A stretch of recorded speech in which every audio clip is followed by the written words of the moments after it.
बिस्मिल्लाहिर्रहमानिर्रहीम। मोहम्मद मुइज़्ज़ुद्दीन इब्ने साम जोनो जवानी में शहाबुद्दीन कहलाते थे और बाद में सुल्तान मोहम्मद गौरी के नाम से मशहूर हुए। पूरा नाम शहाबुद्दीन गौरी कहलाया।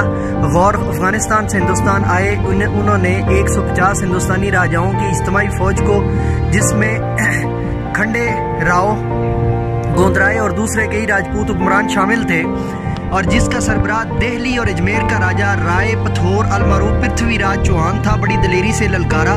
ये लड़ाई 588 हिजरी 1192 में दिल्ली के शुमाल में पानीपत के करीब थानीसर के मकाम मैदान में लड़ी गई और तुलुए आफ्ताब से लेकर सपैर तक जो है वो जारी रही। सुल्तान मोहम्मद गौरी ने ज़ीरा और खुद पहनकर खुद फौज की क़यादत संभाली और 12,000 जांबाज सवारों को लेकर राजपूतों के 1,20,000 सूरमाओं के लश्कर के मुकाबले के लिए मैदान में निकल आए। बफज़ले अल्लाह ताला न सिर्फ उनको फतेह व कामरानी नसीब हुई, बल्कि तमाम मशहूर राजे वासले जहन्नम हो गए।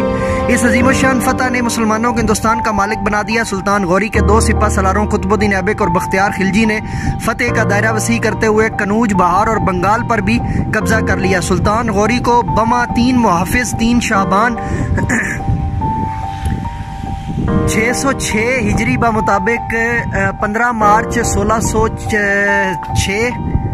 1602 को लाहौर रावलपिंडी की जरनैली सड़क की एक नवाई बस्ती दमियाक में इशा की नमाज के दौरान धोखे और साजिश से अपने खेमे में शहीद कर दिया गया। इन्ना लिल्लाहि व इन्ना इलैहि राजिऊन।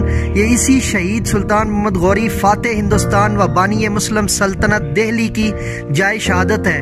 मकदूर हो तो खाक से पूछूं कि ए लईम, तूने वो गंज हाय गिरा माया क्या किए गालिब। नजराना अकीदत डॉक्टर अब्दुल कदीर खां, हिलाल इम्तियाज 1995।